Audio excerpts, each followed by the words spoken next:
Hello friends, welcome to study revolution. आज आपण 12 जानेवारी 2026 the Hindu बघतोय आणि तोही आपल्या मातृभाषेतून म्हणजे मराठीमधून. माझं नाव आहे महेश. आपण डिस्कशनला सुरुवात करूया. त्याच्या अगोदर डिस्कशनचं स्वरूप आपल्याला माहिती असणं गरजेचं आहे. यामध्ये पहिल्यांदा आपण रिलेटेड डिस्कस करत असतो. त्यानंतर टेक्स्ट कॉन्टेक्स्टच्या पेजमध्ये जे काही महत्त्वाचे मुद्दे डिस्कस केलेले असतात ते कव्हर करत असतोय. त्यानंतर सायन्स पेजवरती सिलेबसच्या दृष्टीतून काय महत्त्वाचं असेल तर ते कव्हर करत असतोय. आणि त्यानंतर ज्या काही महत्त्वाच्या न्यूज आहेत, त्या महत्त्वाच्या न्यूज आपण कव्हर करत असतो. मग सुरुवात करूया, बघूया. पहिलं महत्त्वाचं एरोटेल आपल्याला काय शिकवून जाते, एक्झामच्या दृष्टीतून आपल्याला त्याच्यातून काय महत्त्वाचे पॉइंट्स मिळतात ते. पहिलं जर एरोटेल आपण बघितलं ना, तर पहिल्या एरोटेलमध्ये पॉक्सो ऍक्ट डिस्कस केलेला आहे. ठीक आहे. आणि आता एकंदरीत आजचा द हिंदू जर आपण बघितलं ना, तर पॉक्सोशी रिलेटेड खूप जास्त डिस्कशन आलेलं आपल्याला बघायला मिळते. हे एक एरोटेल आपण बघू शकतोय. त्यानंतर हे एक एरोटेल पॉक्सोवरतीच सॉरी हे जे एरोटेल आहे, हे सुद्धा पॉक्सोवरतीच आलेलं आपल्याला बघायला मिळतंय. आणि हे सुद्धा एरोटेल जे आहे ना, ते पॉक्सोच्या अंडरच डिस्कस केलं जाते. एज ऑफ कन्सेंट जे आहे, त्याच्यावरती खऱ्या अर्थाने याच्यामध्ये भर दिला गेलेला आहे. मग हे सगळं डिस्कस करत असताना हे टोटल जे 3 वेगवेगळ्या पद्धतीनं सेम डिस्कशन केले. त्याच्यामध्ये काय-काय बोललं जातं हे एकंदरीत आपल्याला बघणं गरजेचं आहे. त्यामुळे हे पोक्सो ॲक्ट किती महत्वाचं आहे आणि आज एवढ्या मोठ्या प्रमाणात हे डिस्कस होतंय. म्हणजे ऑब्व्हियसली आपल्यासाठी हे खूप जास्त महत्वाचं आहे आणि पोक्सोशी रिलेटेड यू-पी-एस-सी प्रिलियमला क्वेश्चन आलेला आहे याच्या अगोदर. त्यामुळे तसं पण पोक्सो आपल्यासाठी खूप जास्त महत्वाचा मुद्दा आहे. मग आता या एरोटेलमध्ये काय नेमकं डिस्कस केलं जातंय? तर या एरोटेलमध्ये डिस्कस केलं जाते fast track courts related discuss केलं जाते. आता पोक्सो जो ॲक्ट आहे, तो ॲक्ट नेमका काय आहे? तर त्याला आपण म्हणतो की protection of children from sexual offences. लहान मुलांना बिलो 18 मुलांसोबत जे सेक्शुअल एक्सप्लॉयटेशन होतं, सेक्शुअल अब्यूज त्यांचा होतो, तो रोखण्यासाठी खरं तर पोक्सो ॲक्ट आणला गेला होता.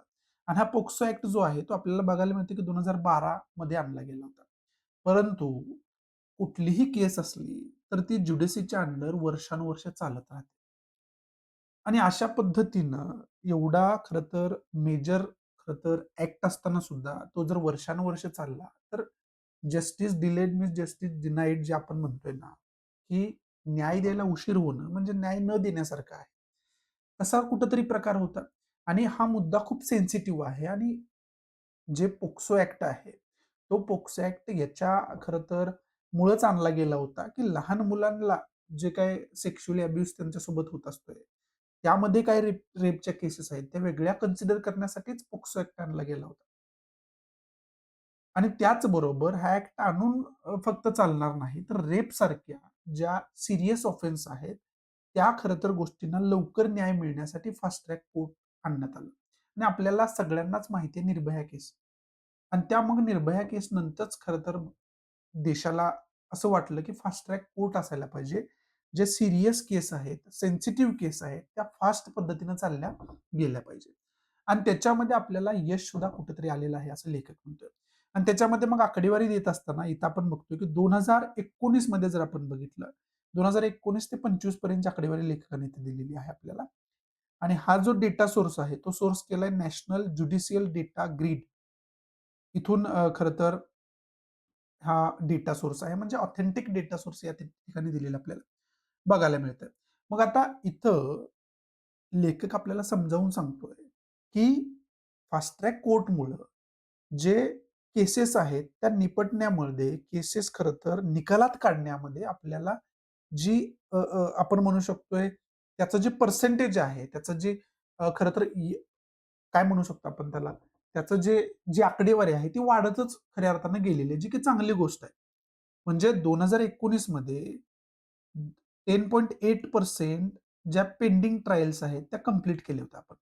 तेच जर वारी आपण 2025 मध्ये बघितली, तर तो दर आहे 109% म्हणजे 109% एवढा खरं तर दर आहे. म्हणजे जर आपण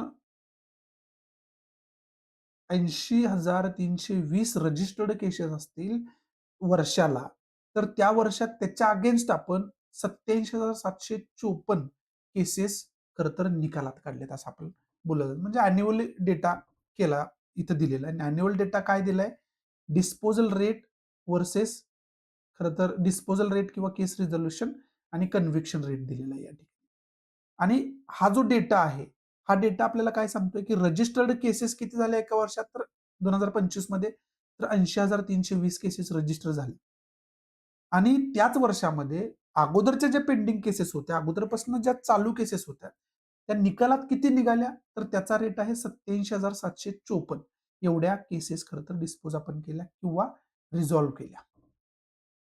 आणि हा जर दर 2019 पासून बघितला, तर 2019 मध्ये 10.8 होता. त्यानंतर 2020 मध्ये 5% झाला. अ, आता शार्प डिक्लाइन ड्यू टू कोविड-19 इथं कोविड-19चं रिझन होतं त्याच्यामुळे आपल्याला इथं जो रेट आहे, तो आपल्याला कमी पाहायला मिळतोय. पण जर एव्हरेज याचं काढलं तर तो वाढत गेलेला पाहायला मिळतो. 2021 मध्ये आपण लगेच बघितलं तर तो 71% आहे. 2022 मध्ये तो 88% आहे. 2023 मध्ये 90% आहे. 2024 मध्ये तो 87% आहे. आणि 2025 मध्ये डायरेक्टली आपल्याला तो 109% वरती गेलेला आपल्याला खऱ्या अर्थानं पाहावास मिळतोय. म्हणजे कन्व्हिक्शनपेक्षा जो डिस्पोजल रेट आहे किंवा रिझोल्यूशन रेट आहे, तो कुठंतरी फास्ट ट्रॅक कोर्ट मुळे खरं तर वाढलेला आहे. म्हणजे या केसेस निकालात निघायला लागलेले आहे. हे लेखकानं आपल्याला इथं सिद्ध करून दाखवलं. आकडेवारी पाहता आपल्याला हे लक्षात आलं. आणि त्याचाच कंपॅरिझन आपल्याला कन्व्हिक्शन रेट जो आहे, तो कमी कमी होत गेलेला या ठिकाणी आपल्याला बघायला मिळतोय. हे सगळं जरी असलं तरी लेखकाला हा पॉइंट आपल्याला समजावून का सांगायचा आहे? त्याचं मेजर रिझन वेगळं आहे. त्याचं मेजर रिझन असं आहे, की फास्ट ट्रॅक कोर्टमुळं ज्या केसेस निकालात निघतायत ना, त्याचं प्रमाण वाढलेलं आहे याच्यामध्ये काही दुमत नाही. परंतु फास्ट ट्रॅक कोर्ट म्हणजे फास्ट पद्धतीने केस चालवली जाते. मग इन्व्हेस्टिगेशन सुद्धा जे होतं ना अशा केसेसचं, ते इन्व्हेस्टिगेशन तशाच पद्धतीनं हरीमध्ये केलं जातं, गडबडीमध्ये केलं जातं. आणि त्याचबरोबर फॉरेन्सिक रिपोर्ट्स वगैरे यायला या केसेसमध्ये आपल्याला डिले झालेला बघायला मिळतो. आणि मग इन्कम्प्लीट चार्जशीट मग गडबडीत दाखल करणं, त्याचं इन्व्हेस्टिगेशन इन्कम्प्लीट पद्धतीनं पूर्ण झाले म्हणून तशाच पद्धतीने दाखवणं, म्हणजे हे जे हरी आहे, याच्यामुळं जो जस्टिस मिळायला पाहिजे, तो जस्टिस मिळत नाही. आणि बऱ्याच केसेसमध्ये जे आरोपी आहेत, ते जेलमध्ये जायच्या ऐवजी ते खरं तर त्यांची बऱ्यापैकी कुठल्या तर कायद्याच्या लूपहोलमधून ते गजाआड जायच्या ऐवजी ते खरं तर बाहेर व्यवस्थित समाजामध्ये जगताना आपल्याला बघायला मिळतात, न शिक्षा भोगता. मग हा जो खरं तर एक निगेटिव्ह इम्पॅक्ट आहे याचा, हा निगेटिव्ह इम्पॅक्ट ॲड्रेस करणं खूप जास्त गरजेचं आहे. असं लेखकाला आपल्याला या ठिकाणी समजावून सांगायचं आहे. आणि ते सांगण्यासाठी खरं तर ही आकडेवारी लेखक देतोय. आणि त्याच्यावर म्हणतोय, की फास्ट ट्रॅक कोर्टला वरदान समजायची आपल्याला काही गरज नाहीये. कारण याचा एक निगेटिव्ह इम्पॅक्ट आहे. तो निगेटिव्ह इम्पॅक्टमध्ये ज्याच्यासाठी आपण करतोय हे सगळं, फास्ट ट्रॅक कोर्टची स्थापना वगैरे कशासाठी आपण करतोय? की न्याय मिळण्यासाठी. अंतिम उद्देश काय आहे? की जस्टिस व्हायला पाहिजे, न्याय मिळायला पाहिजे. पण या फास्ट ट्रॅक कोर्टच्या नादामध्ये तो न्याय कुठेतरी मिळत नाहीये, असं लेखकाला या ठिकाणी आपल्याला समजावून या ठिकाणी सांगायचं आहे. आणि ते सांगण्यासाठी लेखक जो आहे, या टेबलच्या माध्यमातून आकडेवारी आणि या टेबलचं जे एक्सप्लेनेशन आहे, ते एक्सप्लेनेशन या ठिकाणी आपल्याला पुढे बघायला मिळतं. मग आपल्याला ही गोष्ट खरं तर हायलाइट करण्यासाठी लेखक हे सगळं समजावताना आपल्याला या ठिकाणी बघायला मिळतं. मग आता या एरोटेलच्या माध्यमातून हे डिस्कशन केलेलं आहे. मग याच्या सेम सब्जेक्टवरती, पोक्सोवरती जर पुढं आपण बघितलं, तर पुढं काय डिस्कस केलंय? तर इथं आपल्याला बघायला मिळतंय, की POCSO act must not allow parental pushback against adults. म्हणजे परत पोक्सो ॲक्ट आता याच्यामध्ये एक दुसरा पण मुद्दा काय आहे, जो आपल्याला समजून घेणं गरजेचं आहे, की याच्यामध्ये खूप वेगवेगळ्या गोष्टींची प्रोव्हिजन्स केलेली आहे पोक्सोच्या अंडर. याच्यामध्ये विशेष करून मायनर जे असतात त्यांच्याबरोबर जे काही अशा ॲक्टिव्हिटीज होतात, सेक्शुअल ऑफेन्सेस होतात, ते रोखण्यासाठी खरं तर पोक्सो आहे. त्याच्या अंतर्गत व्यवस्थितरित्या हे केसेस हँडल करण्यासाठी, व्यवस्थितरित्या त्या लहान मायनर मुलांसोबत कन्व्हर्सेशन करण्यासाठी, व्यवस्थित त्यांना खरं तर मेंटली जो जो त्यांना त्याचा अफेक्ट होतो, तो पण होऊ द्यायचा नाहीये आणि त्यांना व्यवस्थितरित्या ट्रीट करून त्यांना खरं तर जस्टिस मिळवून द्यायचं आहे. याच्यासाठी सुद्धा अनेक तरतुदी याच्यामध्ये केलेल्या आहेत. याच्यासाठी सुद्धा वेगवेगळे खरं तर तशा पद्धतीचे इंटरोगेटिव्ह ऑफिसर्स असतात, अधिकारी असतात, तशांची नेमणूक होत असते. अशा सगळ्या तरतुदी याच्यामध्ये केलेल्या आहेत. आणि मग याच्यामध्ये जे पालक आहेत, त्या पालकांना सुद्धा कशा पद्धतीनं खरं तर या गोष्टी ट्रेन करणं गरजेचं आहे अशा पद्धतीच्या केसेसमध्ये. हे सुद्धा त्या पुढच्या ट्युटोरियलमध्ये आपल्याला डिस्कस करून सांगितलेलं आहे. आणि मग टेक्स्ट कॉन्टेक्स्ट पेजवरती सेम टॉपिक डिस्कस केलाय. पण तो डिस्कस करण्याचा उद्देश वेगळा आहे. तो डिस्कस करण्याचा उद्देश काय आहे? की जो कन्सेंटचं एज असेल ना, ते एज कुठेतरी कमी करण्याची गरज आहे का? असा प्रश्न या ट्युटोरियलमध्ये आपल्याला उपस्थित केलेला बघायला मिळतो. मग याच्यामध्ये आपल्याला आत्ताचं जर पोक्सो ऍक्टच्या अंतर्गत कन्सेंट एज आपण बघितलं, तर ते कन्सेंट एज किती आहे? ते 18 वर्ष आहे. आता कन्सेंट एज म्हणजे व्यवस्थित समजून घ्या. कन्सेंट म्हणजे प्रकार नेमका काय आहे? कन्सेंट म्हणजे काय? जर मी 18 वर्षाच्या खालील असेल, म्हणजे मायनर असेल, तर मी स्वतःचा कन्सेंट देऊ शकत नाही या ॲक्टिव्हिटी करण्यासाठी. कारण मला मायनर कन्सिडर करण्यात येतं. म्हणजे काय? कायद्याच्या भाषेमध्ये मला समज नाहीये, की या गोष्टीसाठी मला कन्सेंट द्यायचा आहे की नाही द्यायचा आहे. कारण मला समजूतदार खऱ्या अर्थानं संज्ञान समजलंच जात नाही. म्हणजे 18 वर्षाखालील जी मुलं असतात, ते सेक्शुअल ॲक्टिव्हिटीसाठी कन्सेंट देणं किंवा नाकारणं हे त्यांच्या हातामध्ये नसतं. म्हणजे कन्सेंटचा अधिकार त्यांच्याकडे नसतो, कारण त्यांना खरं तर मायनर मानण्यात आलेलं आहे. संज्ञान मानण्यात आलेलं नाही. मग संज्ञान कधी मानलं जातं? 18 वर्ष किंवा त्याच्यापेक्षा जास्त तुमचं एज असेल, तर तुम्ही खरं तर कन्सेंट तुमचा देऊ शकता प्रत्येक गोष्टीमध्ये. मग त्याच्यामध्ये सेक्शुअल ॲक्टिव्हिटी पण आली. ठीक आहे. पण आता जर आकडेवारी आपण बघितली, तर बऱ्याच ॲक्टिव्हिटीमध्ये, बऱ्याच केसेसमध्ये आपल्याला असं जाणवतंय, की बऱ्याच वेळा जे संज्ञान आणि मायनर यांच्यामध्ये जे अशा पद्धतीची ॲक्टिव्हिटी होते, त्याच्यामध्ये बऱ्याच वेळा रोमॅन्टिक रिलेशनशिप बघण्यात आलेली आहे. परंतु कायद्यामध्ये अज्ञान खरं तर म्हणजे मायनर एका पार्टनरला मानण्यामुळं खरं तर पोक्सो सारख्या ऍक्टमध्ये बरीच लोक इन्व्हॉल्व्ह झालेली आपल्याला बघायला मिळतात. म्हणजे पोक्सो ऍक्टमध्ये ऍक्टच्या अंतर्गत त्यांच्यावरती केसेस वगैरे दाखल झालेले आपल्याला बघायला मिळतात. बऱ्याच वेळा असं होतंय की जे मायनरचे पेरेंट्स असतात ते ऑब्व्हियसली त्याचे गार्डियन्स असतात आणि मग ते अशा पद्धतीच्या केसेस खरं तर फाईल करतात आणि त्याच्यामधून परत पुढं काय जातं की जे मायनर आहे त्याच्याकडून हे स्टेटमेंट येतंय की आम्ही खरं तर रोमॅन्टिकली इन्व्हॉल्व्ह होतो आणि याच्यामध्ये माझा पूर्ण कन्सेंट होता. पण कायद्याच्या भाषेमध्ये त्या कन्सेंटला काय अर्थच नाहीये. कारण संज्ञान खरं तर मानण्यातच येत नाहीये. मग या एरोटलमध्ये लेखक आपल्याला तेच समजवायचा प्रयत्न करतोय की कन्सेंट जे जे जे एज आहे ते 18 पासून कमी करायची गरज आहे का? ते 16 वर आणण्याची गरज आहे का? असं कुठेतरी या ठिकाणी समजावायचा प्रयत्न करतोय. मग ज्येष्ठ जरी बघितलं आपण तर त्याच्यामध्ये in recent years the debate over the age of consent has intensified, particularly due to a surge in POCSO cases involving adolescents aged 16 to 18 years, where the girl often testified to consensual sex. हे कन्सेन्शुअल sex वरती मी वेगळं lecture पण बनवलेलं आहे already. जुनं आहे ते, पण बनवलेलं आहे. म्हणजे कन्सेन्शुअल सेक्स म्हणजे काय? अशी सेक्शुअल ॲक्टिव्हिटी जी खरं तर कन्सेंटनं झालेली आहे. मग आता कायदेच्या भाषेमध्ये एखादा मुलगा किंवा मुलगी मायनर असेल आणि त्यांनी ही गोष्ट कन्सेंटनं केलेली असेल, परंतु कायद्याच्या भाषेमध्ये त्या कन्सेंटला काय अर्थ नाहीये. कारण का? तर तो खरं तर कायद्याच्या भाषेमध्ये संज्ञान नाहीये. 18 वर्षांपेक्षा कमी एज आहे त्याचं किंवा तिचं.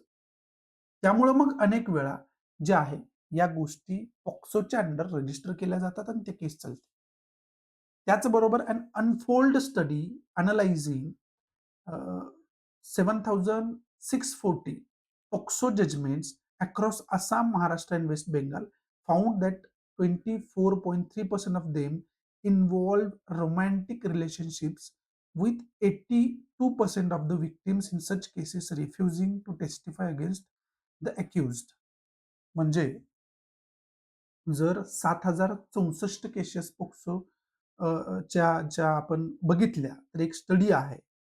त्याच्यामध्ये 2016 ते 20 जर आपण बघितलं, तर आसाम, महाराष्ट्र आणि वेस्ट बेंगाल याच्यामध्ये या केसेसमध्ये 24.3% अशा केसेस होत्या ज्याच्यामध्ये दोघं पण रोमॅन्टिकली इन्व्हॉल्व होते आणि त्याच्यामध्ये दोघांची पण मायनर आणि जो अज्ञान आहे आणि जो सज्ञान आहे त्या दोघांचा त्याच्यामध्ये कन्सेंट होता. तर याच्यापैकी जे 82% केसेस अशा होत्या की ज्याच्यामध्ये मायनरवरती अत्याचार झाला होता. परंतु याच्यामध्ये 82 कडे तर आपण लक्ष खूप मोठ्या प्रमाणात देतोय, त्याच्यासाठी कायदा पण बनवलाय. पण हे 24% कडे सुद्धा कुठेतरी बघणं गरजेचं आहे. याच्यासाठी कुठेतरी आपल्याला असं वाटते की एज ऑफ कन्सेंट जो आहे तो कमी करणं गरजेचं आहे का? असा एक प्रश्न उपस्थित लेखक या ठिकाणी आपल्याला करताना बघायला मिळतोय. मग हे सांगत असताना इथं काय महत्वाचे जजमेंट्स आलेले हायकोर्टाचे. ते जजमेंट सुप्रीम कोर्टाचे असतील किंवा हायकोर्टाचे असतील. ते जजमेंट जे आहे ते आपल्याला माहिती असणं खूप जास्त गरजेचं आहे. याचा आन्सर रायटिंगमध्ये खूप जास्त आपल्याला फायदा होतो. त्याच्यामध्ये सुप्रीम कोर्टाचं एक जजमेंट जे आहे state of Uttar Pradesh versus Aniruddha and ANR अशा पद्धती ही एक केस आहे. मग याच्यामध्ये जजमेंट सुप्रीम कोर्टानं काय दिलं होतं? याची डिटेल इन्फॉर्मेशन आपल्याला काढायला लागेल. त्याचबरोबर इन स्टेट वर्सेस हितेश हायकोर्टात जजमेंट आहे दिल्ली हायकोर्टाचं. त्याचबरोबर बॉम्बे हायकोर्ट एक जजमेंट आहे Ashiq Ramzai Ansari versus state of Maharashtra 2023 judgment आहे हायकोर्टाचं, बॉम्बे हायकोर्टाचं. Mohammad Rafaid Ali versus state of Delhi, Delhi हायकोर्टाचं हे खरं तर जजमेंट आहे. हे जे जजमेंट्स आहेत याच्यामध्ये काय जजमेंट दिलंय, काय रुलिंग दिली ते आपल्याला बघणं खूप जास्त गरजेचं आहे. त्याचबरोबर क्रिमिनल लॉ ऍक्ट 2013चा उल्लेख आलाय. सेक्शन 375 खूप जास्त न्यूजमध्ये असतो इंडियन पिनल कोडचा. आता त्याचं भारतीय न्याय संहितामध्ये रूपांतर झालेलं आहे BNS मध्ये.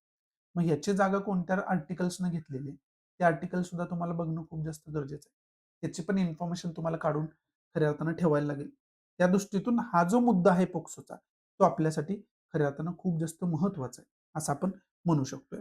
मग याच्या अंतर्गत आपण हे जे 3 एरुटेल एकत्र जे डिस्कस केलेलं आहे तो मुद्दा एक नेमका काय आहे, कशावरती हे आहे, तर हे आहे पोक्सोवरती. ठीक आहे. मग आता पोक्सोचा अभ्यास करणं हा ऍक्ट नेमका काय याचा अभ्यास करणं 2012 मध्ये काय सर्कमस्टन्सेस होते की आपल्याला वाटलं की पोक्सो सारखा ऍक्ट असायला पाहिजे याची इन्फॉर्मेशन आपल्याला घेऊन ठेवायला लागेल. पहिले एरिटलचे डिस्कस केले होते. मग फास्ट ट्रॅक कोड जे आहे त्याच्यावरती खऱ्या अर्थानं डिस्कस केलं होतं.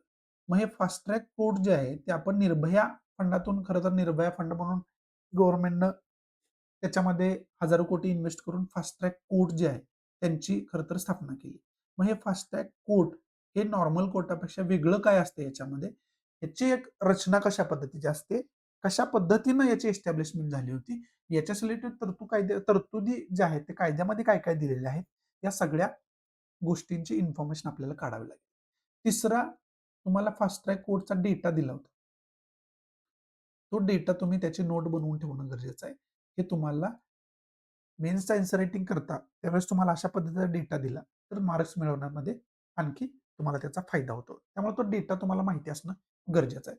याच्याशी रिलेटेड पोक्सो ऍक्ट रिलेटेड जे महत्वाचे सुप्रीम कोर्टाचे जजमेंट्स आहेत, सुप्रीम कोर्टाचं रुलिंग आहे ते जजमेंट जे आहेत ते आपण चांगल्या पद्धतीने बघून ठेवायला पाहिजे. याचा परत तुम्हाला कुठं उपयोग होतो? याचा परत तुम्हाला मेन्समध्ये उपयोग होतो. वेगवेगळ्या पद्धतीचे जजमेंट जर तुम्ही तिथं कोट अन कोट केले तर तुम्हाला मार्क्स मिळवण्यासाठी खूप त्याची मदत होते. त्यामुळं तशा पद्धतीने सुद्धा इन्फॉर्मेशन काढून ठेवणं, त्याचा अभ्यास करून ठेवणं खूप जास्त गरजेचं आहे. त्याचबरोबर फायनली आपण डिस्कस कशाविषयी करतोय, की सेक्शुअल अब्यूज विषयी, रेप विषयी डिस्कस करतोय. राइट.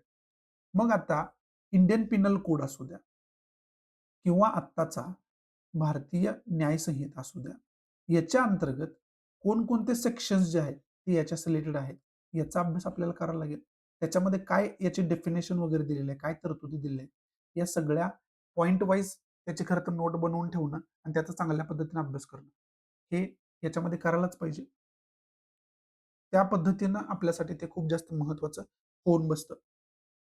मग हे सगळे पॉइंट माझ्या दृष्टीतून मला वाटते की खूप जास्त महत्वाचे आहेत, ज्याचा आपण चांगल्या पद्धतीने अभ्यास करून ठेवणं, शक्य झालं तर नोट्स काढून ठेवणं, कारण रिव्हिजन तर परत आपल्याला करावी लागतेच त्याची. त्यामुळं तशा पद्धतीने आपल्या नोट्स तयार करणं, त्या गोष्टी रिवाईज करत राहणं हे खूप जास्त गरजेचं आहे. त्या दृष्टीतून आपल्यासाठी हा पोक्सोचा मुद्दा जो आहे तो महत्वाचा आहे. आणि इथं पोक्सो जे आहे ते टेक्स्ट कॉन्टेक्स्ट पेजवरती डिस्कस केला जातोय. एरुटल पेजवरती एक छोटंसं एरुटल आणि एक विस्तारित एरुटल त्याच्यावरती डिस्कस केलं जातंय. म्हणजे पोक्सो जो आहे तो खूप जास्त न्यूजमध्ये याचं खरं तर प्रमाण आपल्या समोर आहे. म्हणजे पोक्सो ॲक्ट खूप जास्त चर्चेमध्ये आणि याच्या अगोदर आयोगाचं लक्ष याच्यावरती गेलेलं आहे. म्हणजे प्रिलियमला क्वेश्चन याच्यावरती आलेलं आहे. त्यामुळे आपल्याला या गोष्टीकडे लक्ष देणं खूप जास्त गरजेचं आहे. आणि त्याच्याकडे आपण चांगल्या पद्धतीनं लक्ष द्यायला पाहिजे. अशा पद्धतीनं त्याचा डिटेलमध्ये अभ्यास करून आपण ठेवायला पाहिजे. त्या दृष्टीतून हा मुद्दा आपल्यासाठी खूप जास्त महत्त्वाचा आहे. पुढचा जो मुद्दा आहे तो म्हणजे यूएसए आता खूप जास्त न्यूजमध्ये आणि हे यूएसएशी रिलेटेड एरुटल आहे. क्वाडमध्ये यूएसएची भागीदारी आहे आणि मग त्याच्यामध्ये यूएसएचं जे जिओ पॉलिटिक्स आहे त्याच्यावरती डिस्कस केले आहे आणि सेम मुद्द्यावरती जर आपण बघितलं यूएसए वरतीच हे दुसरं पण एरुटल आलेलं आपल्याला बघायला मिळतं. मग हे दोन मुद्दे आपण चांगल्या पद्धतीनं डिस्कस याच्या अंतर्गत करूयात. पहिलं हे जे एरुटलमध्ये दिलेलं आहे ते एरुटलमध्ये क्वाड्रिलॅटरल सेक्युरिटी ग्रुप जो आहे त्याच्याविषयी डिस्कस खरं तर केलं जातं. आता इथं मॅपमध्ये आपण बघितलं तर मॅपमध्ये आपल्याला बघायला मिळतंय की हा जो सेक्युरिटी ग्रुप आहे हा 4 कंट्रींनी मिळून बनलेला ग्रुप आहे. त्याच्यामध्ये जपान आहे, इंडिया आहे, ऑस्ट्रेलिया आहे आणि यूएसए आहे. आणि या जर ग्रुपची आपण स्थापना बघितली तर हा ग्रुप आपल्याला 2004 मध्ये फॉर्म झालेला बघायला मिळाला. पण त्यानंतर याच्या ज्या ऍक्टिव्हिटीज आहेत त्या कुठेतरी संथ गतीने सुरू होत्या. जवळजवळ हा ग्रुप लॅप्स होतोय की काय असं बोललं जात होतं. परंतु 2017 मध्ये परत एकदा युएसएनच याला रिवायवल केलेलं आपल्याला बघायला.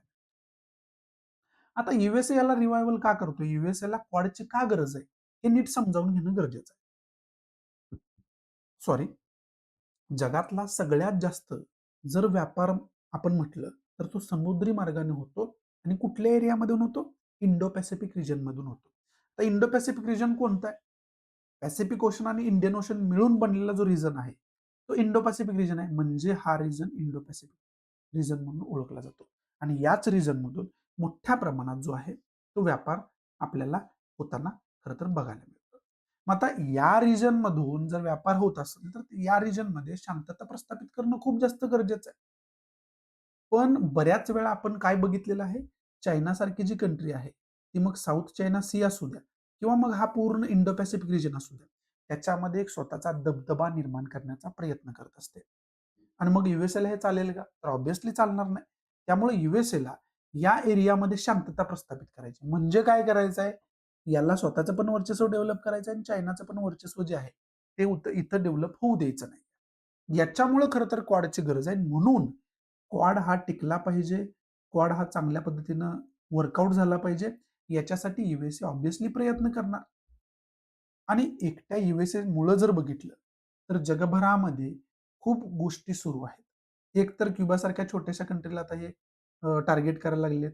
त्यानंतर व्हेनेझुएलामुळे आता हे खरं तर खूप जास्त न्यूजमध्ये आहेत. त्यामुळे हा सगळा एरिया काल आपण सगळं न्यूजपेपरला डिस्कस केले. कालच्या डिस्कशनमध्ये मी तुम्हाला सगळं सांगितलं की मॅपवरती आता हॉटस्पॉट काय काय आहे. कुठल्या कुठल्या गोष्टींचा अभ्यास आपल्याला चांगल्या पद्धतीने करून ठेवायचा. हे काल पण आपण डिस्कस केलं होतं. युएसएचं पॉलिटिक्स काल पण डिटेलमध्ये डिस्कस केले. गेल्या वीक पासून आपण डिस्कस करतोय. मग या युएसएमुळे व्हेनेझुएला सारख्या कंट्रीसोबत जे काय करतो त्याच्यामुळे काही गोष्टी न्यूजमध्ये आहेत. त्याचबरोबर इराणवरती प्रेशर कशा पद्धतीने क्रिएट करायचा युएसए प्रयत्न करतोय. त्याच्यामुळं अनेक गोष्टी खरं तर न्यूजमध्ये आहेत.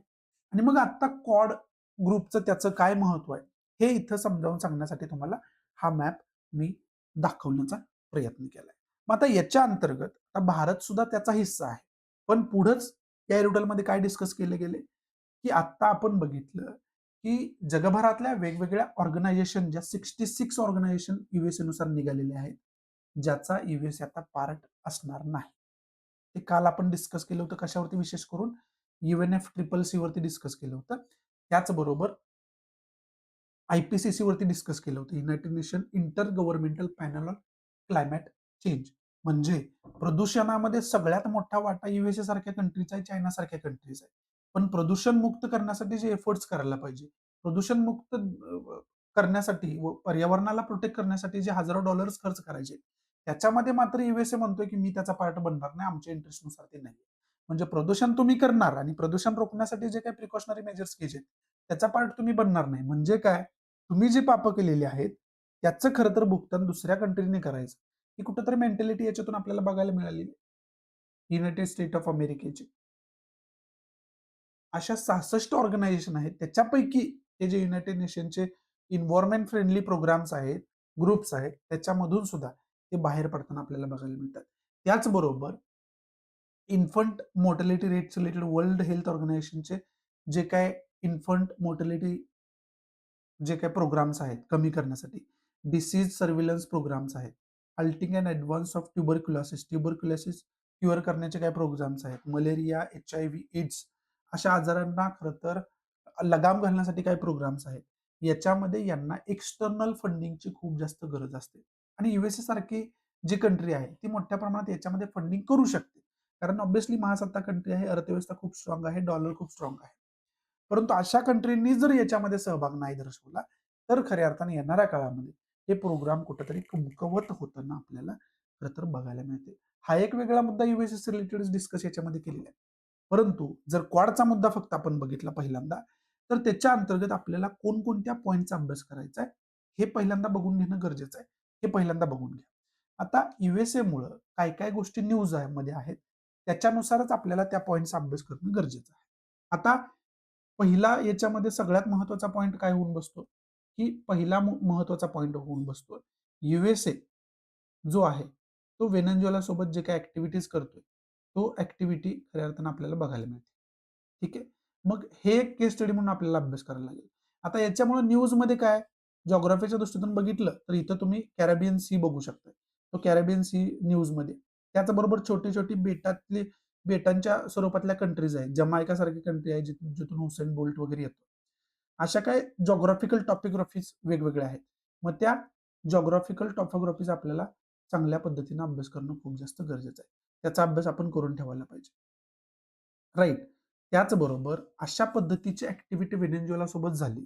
एखाद्या सार्वभौम कंट्रीमध्ये एंटर करणं, त्याच्या राष्ट्राध्यक्षाला किडनॅप करणं, स्वतःच्या देशामध्ये किडनॅप करून घेऊन जाणं, हे कितपत योग्य आहे? याच्यामुळं युनायटेड नेशन चर्चेमध्ये आलं, त्याचा चार्टर चर्चेमध्ये आला, इंटरनॅशनल लॉ चर्चेमध्ये आला.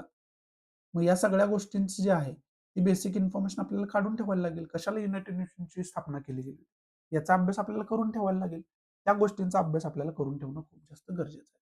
दुसरं काय, एकीकडे US अशा पद्धतीची ॲक्टिव्हिटी करतो आणि दुसरीकडे रशियाला क्रिटिसाइज करतो युक्रेनवरती अटॅक केला म्हणून. युक्रेनसोबत युद्ध करतोय म्हणून. आणि रशियावरती वेगवेगळे सँक्शन्स लावले. मग रशिया-युक्रेन वॉरचा अभ्यास आपल्याला करून ठेवायचा आहे.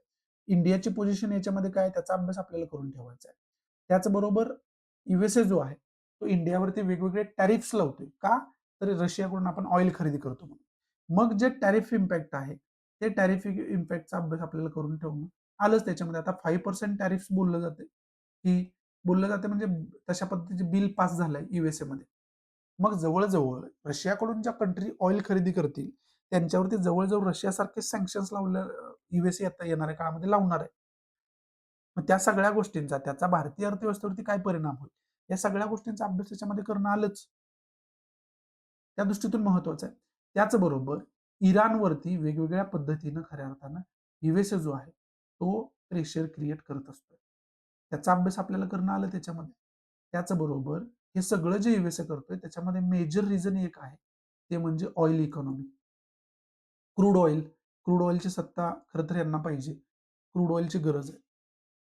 मग हे जे ऑइलच्या भोवती फिरणारं जे पॉलिटिक्स आहे, त्याचा सुद्धा अभ्यास आपल्याला करावा लागेल. कारण व्हेनेझुएलामध्ये पण त्यांचा तोच इंटरेस्ट आहे. व्हेनेझुएला सारखी कंट्री जी आहे, त्याच्यामध्ये जगाच्या 17% ऑइलचा साठा आहे.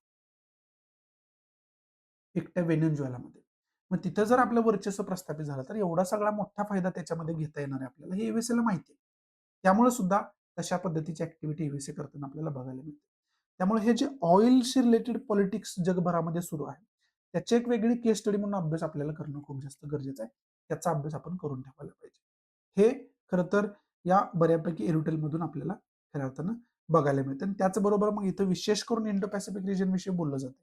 म्हणजे याचा अभ्यास आपल्याला करून ठेवायचा आहे. आणि या इंडो पॅसिफिकचं इम्पॉर्टन्स सांगणारं वेगळं लेक्चर ऑलरेडी मी बनवून ठेवलेलं आहे. त्यामुळे त्याचा जरी तुम्ही अभ्यास केला, ते जरी लेक्चर बघितलं तरी बऱ्याच गोष्टी तुम्हाला क्लिअर होऊन जातील. त्याचबरोबर या एरिटलमध्ये USA जे UNF ट्रिपल सी मधून बाहेर पडतोय म्हणजे एन्व्हायर्नमेंट साठी काही योगदान देणाऱ्या ज्या ऑर्गनायझेशन आहेत त्याच्यामधून बाहेर पडतो. त्याच्यामध्ये मग युनायटेड नेशन जे आहे त्याची United nation framework convention on climate change आहे. त्याचबरोबर United nation inter governmental panel on climate change आहे. याच्यातून खरं तर बाहेर पडतोय.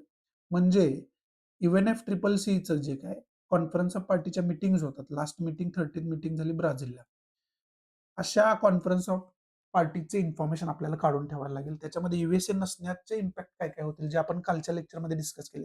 ते परत एकदा तुम्ही जरी बघितलं, तरी तुम्हाला या सगळ्या गोष्टी लक्षात येतील. त्याचबरोबर inter governmental panel on climate change जे आहे ना, ते एन्व्हायर्नमेंटच्या वेगवेगळ्या पद्धतीने अभ्यास करत असते. त्याचे धोके खरं तर ऑब्झर्व्ह करत असते आणि तो डेटा सगळ्या मेंबर कंट्रीजना पोहोचवला जातो प्रिकॉशनरी मेजर्स घेण्यासाठी. मग यांचे जे वेगवेगळे रिपोर्ट्स आहेत, यांचा जो वेगवेगळा डेटा आहे, त्याची इन्फॉर्मेशन आपण काढून ठेवायला पाहिजे. मेन्समध्ये एन्व्हायर्नमेंटच्या दृष्टीने हे खूप जास्त महत्वाचं आहे. आणि मग याला जोडून आपल्याला पॅरिस क्लायमेट अग्रीमेंट जो आहे, ज्याला 2015चा पॅरिस अग्रीमेंट म्हणतात. तो पॅरिस अग्रीमेंट काय होता? त्याच्या अंतर्गत काय ठरलं होतं आणि याच्यामधून USA बाहेर पडतोय. या सगळ्यांमधून USA बाहेर पडतोय. त्याचे पॉझिटिव्ह, निगेटिव्ह इम्पॅक्ट काय-काय आहे? या सगळ्या गोष्टींचा आपल्याला चांगल्या पद्धतीने अभ्यास याच्या अंतर्गत करावा लागेल. त्याचबरोबर वर्ल्ड हेल्थ ऑर्गनायझेशनचा इथं उल्लेख आलेला आहे. याची सुद्धा बेसिक इन्फॉर्मेशन आपल्याला असायला पाहिजे. प्रिलियमच्या दृष्टीतून या गोष्टी सगळ्या महत्त्वाच्या आहेत आपल्याला. आणि UNF ट्रिपल सी विषयी प्रिलियममध्ये याच्या अगोदर आयोगानं प्रश्न विचारलेला आहे. त्यामुळे या सगळ्या गोष्टी ज्या आहेत त्या आपल्यासाठी खूप जास्त महत्त्वाच्या होऊन बसतात. त्यामुळे त्याचा डिटेल अभ्यास करणं खूप जास्त गरजेचं आहे. त्या दृष्टीतून USA जो आहे हा मुद्दा आपल्यासाठी महत्त्वाचा होता. हे वेगवेगळे रिटेल्स आपल्यासाठी महत्त्वाचे होते. बाकी याच्यामध्ये इम्पॉर्टंट असं काही नाहीये. पुढची न्यूज आहे ती इराण आणि USA रिलेटेड आहे. न्यूजमध्ये काय दिलंय वगैरे ते पॉलिटिकल गोष्टी आहेत. परंतु एक गोष्ट आपल्याला प्रकर्षानं लक्षात घेणं गरजेचं आहे. इथं इराणचा उल्लेख आलाय, USAचा आलाय आणि इस्रायलचा आलाय. या 3 कंट्री ज्या आहेत त्या वारंवार न्यूजमध्ये खूप मोठ्या कारणानं आहेत. एक तर USA इराणमध्ये जो काही तणाव सुरू आहे ना, त्याची एक हिस्ट्री राहिलेली आहे. ठीक आहे. त्याचबरोबर इस्रायल पॅलेस्टाईन कॉन्फ्लिक्ट जो आहे, तो इस्रायल पॅलेस्टाईन कॉन्फ्लिक्टमुळे गाझा स्ट्रिपमध्ये अक्षरशः कत्तल होते. मग या सगळ्या गोष्टींचं इन्फॉर्मेशन काढून आपल्याला त्याच्या पुढे जाऊन काय करायचं आहे, इंडियाचं याच्यामध्ये ओपिनियन काय आहे, पोझिशन काय आहे, ची क्लिअर इन्फॉर्मेशन आपल्याला काढून ठेवायची. आणि ऑब्व्हियसली या सगळ्यांचा मॅपचा जो अभ्यास आहे, तो अभ्यास करून पॉलिटिकल मॅप आणि फिजिकल मॅप या दोन्ही गोष्टींचा चांगल्या पद्धतीने अभ्यास करून ठेवायचा आहे. आता हे केरळा बिल जे आहे ते लँग्वेज रिलेटेड आहे आणि याच्यामध्ये खरं तर मल्याळम लँग्वेज आणि कन्नडा लँग्वेज विषयी बोललं जातं. आता जर मल्याळम लँग्वेज किंवा लँग्वेज रिलेटेड असणारं हे जे बिल आहे त्याच्यामध्ये कर्नाटका गव्हर्नमेंट असं म्हणते की कन्नडा बोलणारी सुद्धा मायनॉरिटी केरळामध्ये आहे. पण जर अशा पद्धतीनं तुम्ही एकाच लँग्वेजला जर महत्व दिलं तर मायनॉरिटीकडे कुठेतरी दुर्लक्ष होते असं याच्यामध्ये बोललं जातं. म्हणजे एकंदरीत या बिलामध्ये लँग्वेज रिलेटेड बोललं जाते. तुम्हाला फक्त अभ्यास कोणत्या गोष्टींचा करून ठेवायचा आहे, इंडियन कॉन्स्टिट्यूशनमध्ये लँग्वेज रिलेटेड कोणतं शेड्यूल आहे, कोणती अमेंडमेंट आहे आणि कोणत्या पार्टमध्ये हे दिलेलं आहे, कोणत्या आर्टिकलच्या अंडर दिलेलं आहे. या गोष्टींचा चांगल्या पद्धतीने आपल्याला अभ्यास करून ठेवायचा आहे. पुढची न्यूज आहे ती इस्रोशी रिलेटेड आहे आणि त्याच्यामध्ये PSLV C62 मिशन्स जे आहेत ते लवकरच लॉन्च होते असं याच्यामध्ये बोललं जाते. मग फक्त याची इन्फॉर्मेशन चांगल्या पद्धतीने काढून ठेवा. हे प्रिलियमच्या दृष्टीतून आपल्यासाठी महत्त्वाची गोष्ट आहे. त्यामुळे चांगली इन्फॉर्मेशन व्यवस्थित याची काढून ठेवणं गरजेचं आहे. इथं खऱ्या अर्थानं आजचा द हिंदू मी समाप्त करतोय. एरोटेल खरं तर एकाच टॉपिकवरती डिस्कशन असल्यामुळं ते काय जास्त आपल्याला त्याच्यामध्ये इन्फॉर्मेशन सांगायला वाव मिळणार आहे. कारण टॉपिक एकच होता. पोक्सोवरतीच बोललं गेलं होतं. USAची जी काही जिओ पॉलिटिक्स आहे आणि बाकी पोझिशन आहे त्याच्यावरतीच बोललं गेलं होतं. आणि न्यूज पण ज्या आहेत त्या इम्पॉर्टंट ज्या होत्या त्या आपण याच्यामध्ये कव्हर केल्या. थोडंसं आज छोटंसं डिस्कशन झालंय. परंतु त्याच्यामुळे आनंदित व्हायची काही गरज नाहीये. याच्या अंतर्गत आपण जे क्वेश्चन आन्सर रायटिंग ग्रुपवर पोस्ट करतोय त्याचं आन्सर राईट करायला सुरुवात करा. जर केली नसेल तर, केली असेल तर वेल अँड गुड. नसेल तर ती करायला सुरुवात करा. त्या ग्रुपची लिंक डिस्क्रिप्शन बॉक्समध्ये दिलेली आहे. तो ग्रुप, चॅनल, आन्सर रायटिंगचा जो आहे तो जॉईन करा. आन्सर रायटिंग सुरुवात करा. जे द हिंदूमध्ये आपण डेली बेसिसवरती डिस्कस करतोय त्याच्यावरती आधारितच तिथं क्वेश्चन मी पोस्ट करत असतोय. जेणेकरून डे 1 पासून तुम्ही आन्सर रायटिंग सुरू करू शकाल. मराठी मीडियममध्ये असू द्या किंवा इंग्लिश मीडियम असू द्या. सगळ्या विद्यार्थ्यांसाठी ते ओपन आणि फ्री आहे. त्यामुळे तुम्ही आन्सर रायटिंग तिथं सुरू करू शकता. त्याचबरोबर जास्तीत जास्त विद्यार्थ्यांना हे शेअर करा. तुम्ही शेअर केलं तरच मी त्यांच्यापर्यंत पोहोचू शकतो. त्यामुळे प्लीज जास्तीत जास्त विद्यार्थ्यांना हे शेअर करा. आवडत असेल तर प्लीज लाईक करा, नसेल तर डिसलाईक करा आणि डिसलाईक का केलं हे कमेंट बॉक्समध्ये नक्की सांगा. जेणेकरून तुमच्या इन्स्ट्रक्शननुसार त्याच्यामध्ये मी इम्प्रोव्हायझेशन करू शकेन. सो या ठिकाणी तुमची रजा घेतो. भेटू आपण अशाच इंटरेस्टिंग नवनवीन लेक्चरमध्ये. तोपर्यंत thanks for watching. Good bye. Take care. जय हिंद.